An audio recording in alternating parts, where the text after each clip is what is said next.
Good day, students. Welcome to business study class. Last class we started a controlling chapter. In this controlling chapter we are covering the introduction and importance and limitations. ಅದರೇನ್ರಿ ಇದರ ಒಂದು ಪರಿಚಯ ಮತ್ತೇನ್ರಿ ಅದರ ಒಂದು ಮಹತ್ವಗಳ ಬಗ್ಗೆ ಅದರ ನಂತರ ಅದರ ಒಂದು ಮಿತಿಗಳ ಬಗ್ಗೆ ಏನು ಮಾಡಿವಿ ಚರ್ಚೆ ಮಾಡಿವಿ. ಹೌದ್ರಿ ಇದರ ನಂತರ ಬರ್ತಕ್ಕಂಥದ್ದು ಹೌದಾ ಈ ಕಂಟ್ರೋಲಿಂಗ್ ಅಂದ್ರೆ ಏನು controlling process of gathering and feedback information about performance so that decision makers can compare actual result and decide what to do any apparent discrepancies or problems ಅಂತ ಹೇಳ್ತೀವಿ.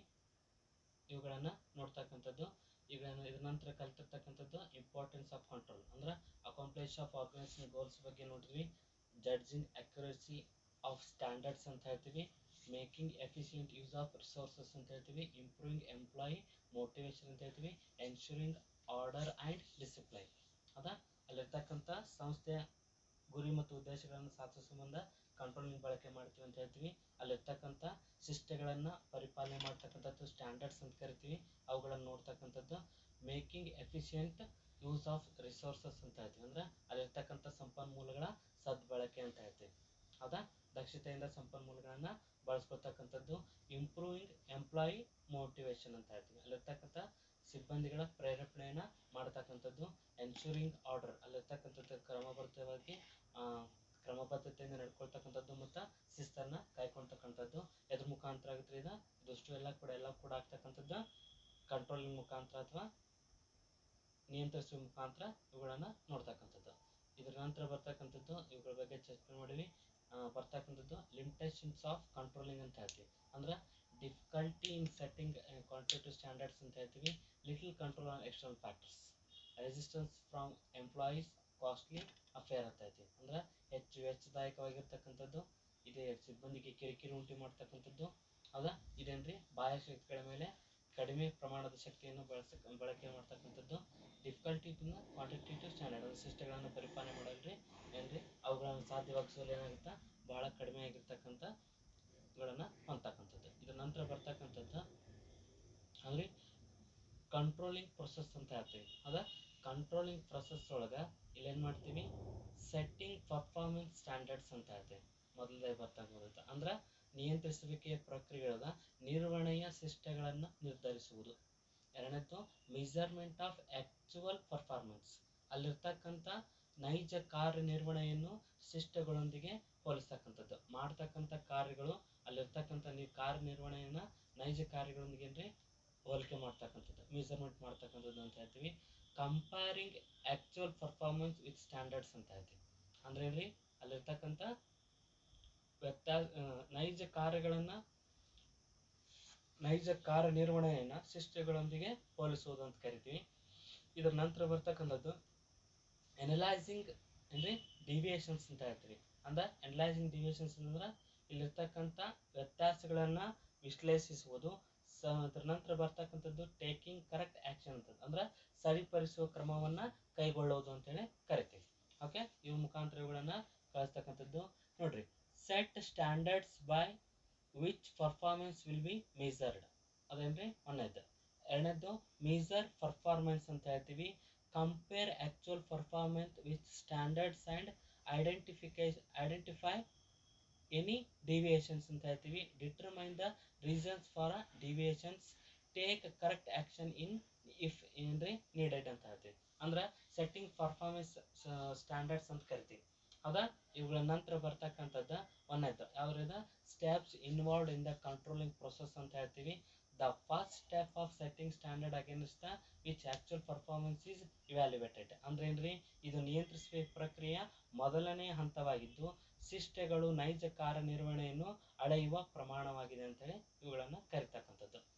The standards can be in both qualitative terms such as ಏನ್ರಿ improved coordination higher goodwill and ಏನ್ರಿ quantitative terms such as sales target production targets ಅಂತ ಕರಿತೀವಿ. ಅಂದ್ರೆ ಏನ್ರಿ ಇದು ಇಲ್ಲಿರ್ತಕ್ಕಂಥ ಮಾನದಂಡಿಗೆ ಆಧಾರಿತ ಶಿಷ್ಟಗಳು ಒಂದು ಸಂಸ್ಥೆಯ ಸಾಧಿಸಲು ಪ್ರಯತ್ನಿಸುವ ಮಾನದಂಡಗಳಿವೆ ಕಾರ್ಯ ನಿರ್ವಹಿಸುತ್ತದೆ. ಶಿಷ್ಟಗಳು ಗುಣಾತ್ಮಕ ಮತ್ತು ಪರಿಣಾಮಾತ್ಮಕವಾಗಿದೆ ಅಂತ ಹೇಳ್ತಾನೆ. ಅಂದ್ರೆ ಏನ್ರಿ ನೋಡ್ರಿ the standards can B both qualitative terms such as a improved, ಅಲ್ಲಿರ್ತಕ್ಕಂಥ ಕೋಆರ್ಡಿನೇಷನ್ ಅಂದ್ರೆ ಸಮನ್ವಯತೆ, ಅದನ್ನೇನ್ರಿ ಇಂಪ್ರೂವ್ಮೆಂಟ್ ಮಾಡ್ಕೊಂತ ಏನು ಮಾಡುತ್ತೆ ಕೆಲಸ ಕಾರ್ಯಗಳನ್ನು ಮಾಡ್ತಕ್ಕಂಥದ್ದು. ಹೈಯರ್ಗೇನ್ರಿ ಗುಡ್ ವಿಲ್ ಅಂತ ಹೇಳ್ತೀವಿ, ಅಂದ್ರೆ ಅಲ್ಲಿರ್ತಕ್ಕಂಥ ಕೀರ್ತಿ ಮೌಲ್ಯವನ್ನು ಜಾಸ್ತಿ ಮಾಡ್ತಕ್ಕಂಥದ್ದು. ಕ್ವಾಂಟಿಟೇಟಿವ್ ಟರ್ಮ್ಸ್ ಅಂತ ಹೇಳ್ತೀವಿ, ಸಚ್ ಆಸ್ ಅ ಸೇಲ್ಸ್ ಅಂತ ಕರಿತೀವಿ. ಅವುಗಳ ನಂತರ ಏನು ಬರ್ತಕ್ಕಂಥದ್ದು, ಅವುಗಳನ್ನು ಇಲ್ಲೇ ಕಲಿತಕ್ಕಂಥದ್ದು. ಇಲ್ಲೇನು ಮಾಡ್ತೀವಿ, ಇದ್ರ ನಂತರ ಬರ್ತಕ್ಕಂಥದ್ದು ಕ್ವಾಂಟಿಟೇಟಿವ್ ಟರ್ಮ್ಸ್ ಬಗ್ಗೆ ಬರ್ತೀವಿ. ಇಲ್ಲೇ ಆ್ಯಸ್ ಪರ್ ಸೇಲ್ಸ್ ಟಾರ್ಗೆಟ್ಸ್ ಅಂತ ಹೇಳ್ತೀವಿ, ಪ್ರೊಡಕ್ಷನ್ ಟಾರ್ಗೆಟ್ಸ್ ಅಂತ ಹೇಳ್ತೀವಿ. ಅಂದ್ರೆ ಏನ್ರಿ ಸ್ಟ್ಯಾಂಡರ್ಡ್ಸ್ಗಳನ್ನು ಶಿಷ್ಟಗಳನ್ನು ಪಾಲನೆ ಮಾಡೋದು, ಅಂದ್ರೆ ಇಷ್ಟು ಟಾರ್ಗೆಟ್ ಕೊಡೋದು, ಅಂದ್ರೆ ಇಷ್ಟು ವಸ್ತುಗಳು ಉತ್ಪಾದನೆ ಆಗಬೇಕು ಒಂದು ಗಂಟೆಗೆ ಅಥವಾ ಒಂದು ದಿನಕ್ಕೆ. ಅವ್ರಿಗೆ ಈ ರೀತಿ ಎಕ್ಸಾಂಪಲ್ಗಳನ್ನು ಕೊಡ್ತಕ್ಕಂಥದ್ದು. ಇದೇ ರೀತಿ ಅವರು ಅವುಗಳ ಕೆಲಸ ಕಾರ್ಯಗಳನ್ನೇನ್ರಿ ತಮ್ಮ ದಕ್ಷತೆ ಮತ್ತು ಪರಿಣಾಮಕಾರಿತ್ವವಾಗಿ ಮಾಡಬೇಕಾಗಿತ್ತು ಅಂತಂದ್ರೆ ಸಮನ್ವಯತೆಯೂ ಕೂಡ ಇಲ್ಲೇ ಬಹಳ ಪ್ರಮುಖವಾಗಿರ್ತಕ್ಕಂಥ ಪಾತ್ರ ವಹಿಸುತ್ತೆ ಅಂತ ಹೇಳ್ತೀವಿ. ಅದಕ್ಕೆ ನಿಂತ ಹೇಳ್ತೀವಿ ಸೆಟ್ಟಿಂಗ್ ಸ್ಟ್ಯಾಂಡರ್ಡ್ಸ್ ಅಂತ ಕರಿತೀವಿ, ಅಂದ್ರೆ ಶಿಷ್ಟಗಳನ್ನು ಏನೇನ್ರಿ ನಿರ್ಧರಿಸುವುದು. ಯಾವ ಕೆಲಸಗಳನ್ನು ಅಂದ್ರೆ ಫಾರ್ ಎಕ್ಸಾಂಪಲ್ ಅವ್ರಿಗೆ ಸೇಲ್ಸ್ ಟಾರ್ಗೆಟ್ ಕೊಡ್ತಕ್ಕಂಥದ್ದು, ಪ್ರೊಡಕ್ಷನ್ ಟಾರ್ಗೆಟ್ ಕೊಡ್ತಕ್ಕಂಥದ್ದು, ಅವ್ರು ಯಾವ ರೀತಿ ಕೋಆರ್ಡಿನೇಷನ್ ಆಗಿರಬೇಕು, ಅಲ್ಲಿರ್ತಕ್ಕಂಥ ಗುಡ್ ವಿಲ್ಲನ್ನು ಹೇಗೆ ಇಂಪ್ರೂವೈಸೇಷನ್ ಮಾಡ್ಕೋಬೇಕು ಅನ್ನೋದನ್ನು ಕೂಡ ಕಳಿಸ್ತೀವಿ. It must be kept in mind that ಏನ್ರಿ set standard should facilitate easy comprehension ಅಂತ ಕರಿತೀವಿ. ಅವುಗಳನ್ನು ಯಾವ ರೀತಿ ಕಂಪ್ರೆಷನ್ ಮಾಡಬೇಕು, ಅವ್ರಿಗೆ ಏನು ಫೆಸಿಲಿಟಿಗಳನ್ನು ಕೊಡಬೇಕು ಅನ್ನೋದ್ರ ಬಗ್ಗೆನೂ ಕೂಡ ತೋರಿಸ್ತೈತಿ. Set standards need to be flexible enough to cope with changes in the business environment ಅಂತ ಕರಿತೀವಿ. ಹೌದಾ, ವ್ಯವಹಾರ ಪರಿಸರದಲ್ಲಿ ಬದಲಾಗ್ತಕ್ಕಂಥ ಏನು ಫ್ಲೆಕ್ಸಿಬಿಲಿಟಿ ಇರ್ತಾವೆ ಅದೇ ರೀತಿ ಆ ಬದಲಾವಣೆಗಳನ್ನು ಮಾಡ್ಕೋಬೇಕಾಗುತ್ತೆ. ಹೌದಾ, ಇವತ್ತಿನ ಸ್ಟ್ಯಾಂಡರ್ಡ್ಸ್ಗಳು ನಾಳೆಗೆ ಇರೋದಿಲ್ಲ, ಅಥವಾ ಏನ್ರಿ ಇವತ್ತು ಬಳಕೆ ಮಾಡಿರ್ತಕ್ಕಂಥ ಕೋಆರ್ಡಿನೇಷನ್ ನಾಳೆಗೆ ಬಳಕೆ ಮಾಡ್ತಕ್ಕಂಥ ಅವಶ್ಯಕತೆಯೂ ಇರೋದಿಲ್ಲ ಅಂತ ಹೇಳ್ತೀವಿ. ಇದರ ನಂತರ ಬರ್ತಕ್ಕಂಥದ್ದು ಮೀಸರಿಂಗ್ ಆ್ಯಕ್ಚುವಲ್ ಪರ್ಫಾರ್ಮೆನ್ಸ್ ಅಂತ ಕರಿತೀವಿ, ಅಂದ್ರೆ ನೈಜ ಕಾರ್ಯನಿರ್ವಹಣೆಯನ್ನು ಅಳೆಯುವುದು. The next step in controlling process is to measure the performance of the various activities. For this, various techniques can be used such as a personal observation performance reports. ಅಲ್ಲೇನು ಮಾಡ್ತೀವಿ, ವೈಯಕ್ತಿಕವಾಗಿ ಇವುಗಳನ್ನು ನೋಡ್ಕೊಳ್ಳೋದ್ರ ಮುಖಾಂತರ ಟೆಕ್ನಿಕ್ಸ್ ಕ್ಯಾನ್ ಬಿ ಏನ್ರಿ various techniques, ಅಂದ್ರೆ ಹಲವಾರು ರೀತಿಯಾಗಿರ್ತಕ್ಕಂಥ ತಂತ್ರಗಾರಿಕೆಗಳನ್ನು ಬಳಸ್ಕೊಂಡು ಇವುಗಳನ್ನೇನ್ರಿ ಅವ್ರು ಮಾಡಿರ್ತಕ್ಕಂಥ ಕೆಲಸ ಆ ನೈಜ ಕಾರ್ಯನಿರ್ವಹಣೆಯನ್ನು ಅಳೆಯುವುದು ಮಾತ್ರ ಆಗಿರ್ತೈತಿ. ಅರ್ಥ ಆಗುತ್ತೆ. ಇದು ಎರಡನೇ ಹಂತ ಅಂತ ಹೇಳ್ಬೋದು, ಅಥವಾ ಎರಡನೇ ಸ್ಟೆಪ್ ಅಂತ ಹೇಳ್ಬೋದು. As far as possible, performance needs to be measured in the same units which standards are set. ಅವುಗಳಲ್ಲಿ ಏನು ಸ್ಟ್ಯಾಂಡರ್ಡ್ ಸಿಸ್ಟಗಳನ್ನು ಪಾಲನೆ ಮಾಡಿದ್ದಾರೆ ಅವುಗಳನ್ನು ಯೂನಿಟ್ಸ್ಗಳಲ್ಲಿ ನೋಡ್ತಕ್ಕಂಥದ್ದು. ಹೌದಾ, this measurement should be exact and reliable such that ಏನ್ರಿ facility easy comprehension with the set standards ಅಂತ ಹೇಳ್ತೀವಿ. ಮೋರೆವರ್ the measurement of performance can be at a various stages in the activity or the competition of the activity ಅಂತ ಹೇಳ್ತೀವಿ. ನೈಜ ಕಾರ್ಯವನ್ನು ಅಳೆಯುವುದು ಅಂತಂತಂದ್ರೆ ಕಾರ್ಯನಿರ್ವಹಣೆಯ ಶಿಷ್ಟಗಳನ್ನು ನಿರ್ಧರಿಸಿದ ನಂತರ ನೈಜ ಕಾರ್ಯನಿರ್ವಹಣೆಯನ್ನು ಅಳೆಯುವುದು ಮುಂದಿನ ಹಂತವಾಗಿದೆ. ಕಾರ್ಯನಿರ್ವಹಣೆಯನ್ನು ವಸ್ತುನಿಷ್ಠ ರೀತಿಯಲ್ಲಿ ಎಳೆಯಬೇಕು. ಕಾರ್ಯನಿರ್ವಹಣೆ ಅಳೆಯಲು ಅನೇಕ ತಂತ್ರಗಾರಿಕೆಗಳಿವೆ. ಅಂದ್ರೆ ವೈಯಕ್ತಿಕವಾಗಿ ಅವಲೋಕನ ಮಾಡ್ತಕ್ಕಂಥದ್ದು, ಫೀಡ್ಬ್ಯಾಕ್ ತೊಗೊಳ್ಳೋದು, ಅಂದ್ರೆ ಅಲ್ಲಿರ್ತಕ್ಕಂಥ ಸಂಸ್ಥೆಯಲ್ಲಿ ಕೆಲಸ ಮಾಡ್ತಕ್ಕಂಥ ಸಿಬ್ಬಂದಿಗಳನ್ನು ಕರೆದು ಅವ್ರೇನ್ರಿ ವೈಯಕ್ತಿಕವಾಗಿ ಮಾತನಾಡಿಸೋ ಮುಖಾಂತರ ಅವ್ರ ಪರ್ಫಾರ್ಮೆನ್ಸ್ ಹೆಂಗೈತಿ, ಅಥವಾ ಒಂದು ದಿನಕ್ಕೆ ಎಷ್ಟು ತಾಸು ಕೆಲಸ ಮಾಡಿದರು, ಎಷ್ಟು ವಸ್ತುಗಳನ್ನು ಉತ್ಪಾದನೆ ಮಾಡಿದರು, ಈ ರೀತಿ ಅವುಗಳನ್ನು ಅವಲೋಕನ ಮಾಡ್ತಕ್ಕಂಥದ್ದು. ಅಲ್ಲಿಲ್ಲ ಅಂತಂದ್ರೆ ಕೆಲವೊಂದಿಷ್ಟು ಮಾದರಿಗಳನ್ನು ನೀಡ್ತಕ್ಕಂಥದ್ದು, ಮಾದರಿ ಪರಿಶೀಲನೆ, ಅಂದ್ರೆ ಅವ್ರು ಮಾಡಿರ್ತಕ್ಕಂಥ ಕೆಲವು ಮಾದರಿಗಳನ್ನು ನೋಡಿ ಮುಖಾಂತರ ಕೂಡ ಪರಿಶೀಲನೆ ಮಾಡ್ತಕ್ಕಂಥದ್ದು. ಅಥವಾ ಅಲ್ಲಿರ್ತಕ್ಕಂಥ ವರದಿಗಳಂತ ಹೇಳ್ತೀವಿ. ವರದಿಗಳಂತಂದ್ರೆ ಡೈಲಿ ಏನು ವರ್ಕ್ ಆಗೈತಿ, ಎಷ್ಟು ಜನ ಬಂದಿದ್ರು, ಎಷ್ಟು ಪ್ರೊಡಕ್ಷನ್ ಆಗೈತಿ, ಎಷ್ಟು ಸೇಲ್ಸ್ ಆಗೈತಿ, ಎಷ್ಟು ಮಾರ್ಕೆಟಿಗೆ ಹೋಗೈತಿ, ಈ ರೀತಿಯಾಗಿರ್ತಕ್ಕಂಥವುಗಳನ್ನು ಆ್ಯಕ್ಚುಯಲ್ ಪರ್ಫಾರ್ಮೆನ್ಸ್ನ ಏನು ಮಾಡೋದು ಇಲ್ಲೇ ಮೆಜರ್ಮೆಂಟ್ ಮಾಡ್ತಕ್ಕಂಥದ್ದು, ಅಥವಾ ಮೆಜರಿಂಗ್ ಅಥವಾ ನೈಜ ಕಾರ್ಯನಿರ್ವಹಣೆಯನ್ನು ಅಳೆಯುವುದು ಅಂತೇಳಿ ಕರಿತೀವಿ. ಅರ್ಥ ಆಗುತ್ತೆ ಹಂಗಾರೆ. ಇದ್ರ ನಂತರ ಬರ್ತಕ್ಕಂಥದ್ದು ಕಂಪೇರಿಂಗ್ ಪರ್ಫಾರ್ಮೆನ್ಸ್ ಅಂತ ಹೇಳ್ತೀವಿ. After the actual performance is measured, ಇದೇನ್ರಿ ಆ್ಯಕ್ಚುಯಲ್ ಪರ್ಫಾರ್ಮೆನ್ಸ್ ಮೆಜರ್ಡ್ ಏನೈತ್ರಿ ಇಲ್ಲೇ ಎರಡನೇ ಹಂತ ಅಂತ ಕರಿತೀವಿ. ಇದರ ನಂತರ ಬರ್ತಕ್ಕಂಥದ್ದು compared with the predefined standards ಅಂತ ಹೇಳ್ತೀವಿ. This helps in assigning whether there are any definitions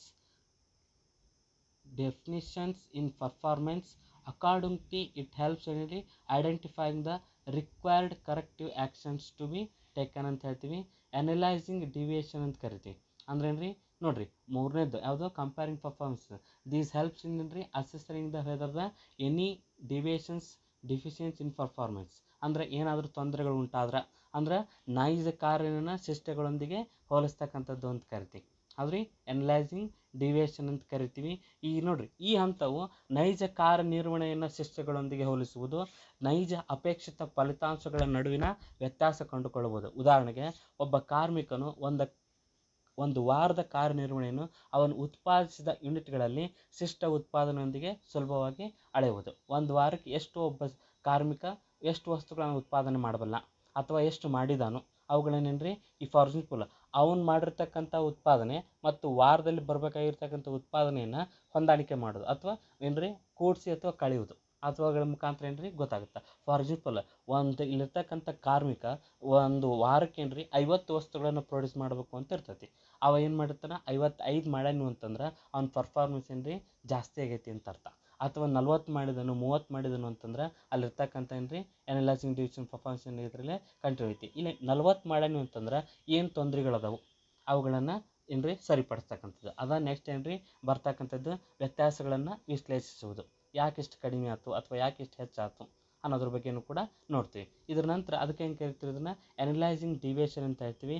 ಇಲ್ಲಿರ್ತಕ್ಕಂಥ ವ್ಯತ್ಯಾಸಗಳನ್ನು ವಿಶ್ಲೇಷಿಸುವುದು ಅಂತ ಕರಿತೀವಿ.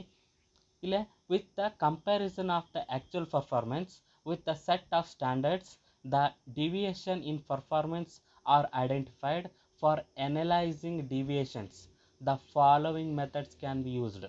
ಒಂದನೇದಾವ್ರಿ ಕ್ರಿಟಿಕಲ್ ಪಾಯಿಂಟ್ ಕಂಟ್ರೋಲ್ ಅಂತ ಹೇಳ್ತೀವಿ. According to this technique rather than controlling all activities in the management, only the key results areas are which affected the entire organization should be focused on. ಅಲ್ಲಿರ್ತಕ್ಕಂಥ ಎಲ್ಲ management ಆಡಳಿತರು ಕೂಡ ಹಲವಾರು ರೀತಿಯಾಗಿರ್ತಕ್ಕಂಥ ಟೆಕ್ನಿಕ್ಗಳನ್ನು use ಮಾಡ್ತಾರೆ. ಒಂದನೇದು ಯಾವುದಪ್ಪ ಅಂತಂದ್ರೆ ಕ್ರಿಟಿಕಲ್ ಪಾಯಿಂಟ್ ಕಂಟ್ರೋಲ್ ಅಂತ ಹೇಳ್ತೀವಿ. ಅಕಾರ್ಡಿಂಗ್ ಟು ದಿಸ್ ಟೆಕ್ನಿಕ್ ಏನಾಗುತ್ತೆ, rather than controlling all activities ಅವ್ರಿ in the management, only the key as areas which affected entire organisation should be focused on. ಯಾವ ವಿಭಾಗಗಳಿಗೆ ಫೋಕಸ್ ಮಾಡಿದ್ರೆ ಅವುಗಳ ಮೇಲೆ ಜಾಸ್ತಿ ಕಾನ್ಸಂಟ್ರೇಷನ್ ಮಾಡಿದ್ವಿ ಅಂತಂದ್ರೆ ಅಲ್ಲಿ ಯಾವುದಕ್ಕೆ ಯಾವ್ದು ಕೆಲಸ ಆಗುತ್ತೆ ಅನ್ನೋದ್ರ ಬಗ್ಗೆ ಕೊಡ್ತಕ್ಕಂಥದ್ದು. ಇದರ ನಂತರ ಮ್ಯಾನೇಜ್ಮೆಂಟ್ ಬೈ ಎಕ್ಸ್ಪೆಕ್ಟೇಷನ್ ಅಂತ ಹೇಳ್ತೀವಿ. According to this technique only segment deviations which are above acceptable range should be controlled. An attempt must be made control everything ಅಂತ ಹೇಳ್ತೀವಿ. ಅಂದ್ರೆ deviations should be not only identify but their causes must be recognised. Some causes for deviations can be inflexible standards, deficiency in process, dynamic business environment ಅಂತ ಕರಿತೀವಿ. ಅಂದ್ರೆ ವ್ಯತ್ಯಾಸಗಳನ್ನು ವಿಶ್ಲೇಷಿಸುವುದು.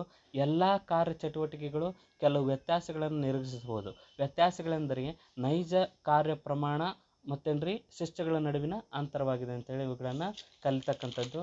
ಇದರ ನಂತರ ಬರ್ತಕ್ಕಂಥದ್ದು ಸರಿಪಡಿಸುವ ಕ್ರಮ ತೆಗೆದು ಅಂತ ಹೇಳ್ತೀವಿ. ಅಂದ್ರೆ ಕರೆಕ್ಟಿವ್ ಮೆಜರ್ಸ್ ಅಂತ ಹೇಳ್ತೀವಿ. In case of deviations are beyond the acceptable range ಅಂತ ಹೇಳ್ತೀವಿ. It becomes necessary to make a corrective action. It must be ensured that the deviation do not occur again ಅಂತ ಕರಿತೀವಿ. ಅಂದ್ರೆ ಇಲ್ಲಿರ್ತಕ್ಕಂಥ ಈ ಹಂತದಲ್ಲಿ ವ್ಯತ್ಯಾಸಗಳನ್ನು ವಿಶ್ಲೇಷಣೆ ಮಾಡಿ ಅವುಗಳನ್ನು ಸರಿಪಡಿಸುವ ಕ್ರಮಗಳನ್ನು ತೆಗೆದುಕೊಳ್ಳುತ್ತೇವೆ ಅವಶ್ಯಕತೆ ಇರುತ್ತದೆ. ಒಂದು ವೇಳೆ ಉತ್ಪಾದನಾ ಗುರಿಯನ್ನು ಸಾಧಿಸಲು ಆಗದೇ ಇದ್ದರೆ ಸರಿಪಡಿಸುವ ಕ್ರಮ ನೌಕರರಿಗೆ ತರಬೇತಿ ನೀಡಲಾಗುತ್ತದೆ. ಈ ರೀತಿ ಪ್ರಮುಖವಾಗಿರ್ತಕ್ಕಂಥ ನಿಗದಿತ ಮಟ್ಟಕ್ಕಿಂತ ಸಾಗುತ್ತಿದ್ದರೆ ಅವರಿಗೆ ಹೆಚ್ಚುವರಿ ನೌಕರ ಯಂತ್ರಗಳನ್ನು ಪೂರೈಸ್ತಕ್ಕಂಥದ್ದು.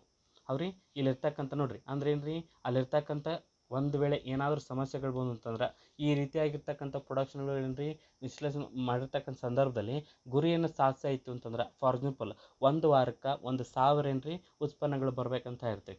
ಅವೇನಾದರೂ 900 ಬರಕತ್ತು 700 ಬರಕತ್ತು ಅಂತಂದ್ರೆ ಅವ್ರಿಗೆ ಹೆಚ್ಚಿನ ಇನ್ನೊಂದು ಸ್ವಲ್ಪ ಏನು ಕೊಡ್ಬೇಕ್ರಲ್ಲೇ ತರಬೇತಿಯನ್ನು ಕೊಡಬೇಕು. ಅದಾಗಿದ ನಂತರ ಅವುಗಳು ಆಗಲಿಲ್ಲ ಅಂತಂದ್ರೆ ಇನ್ನೂ ಹೆಚ್ಚಿನ ಯಂತ್ರಗಳನ್ನು ಕೊಡಬೇಕು, ಅಲ್ಲಿರ್ತಕ್ಕಂಥ ಸಿಬ್ಬಂದಿಗಳನ್ನು ಕೊಡಬೇಕು. ಅದಾಗ ಮಾತ್ರ ಇದನ್ನು ಸರಿಪಡಿಸ್ತಕ್ಕಂಥ ಕ್ರಮ ಅಂತೇಳಿ ಹೇಳ್ತೀವಿ. ಅರ್ಥ ಆಗತ್ತೆ ರಿಂಗಾರ. ಇದ್ರ ನಂತರ ಬರ್ತಕ್ಕಂಥದ್ದು ಟೆಕ್ನಿಕ್ಸ್ ಆಫ್ ಮ್ಯಾನೇಜರಲ್ ಕಂಟ್ರೋಲ್ ಅಂತ ಹೇಳ್ತೀವಿ. ಇದನ್ನ ಏನು ಮಾಡನ್ರಿ ನೆಕ್ಸ್ಟ್ ಕ್ಲಾಸ್ ಒಳಗೆ ಎಕ್ಸ್ಪ್ಲೇನ್ ಮಾಡ್ತೀನಿ. Okay, thank you.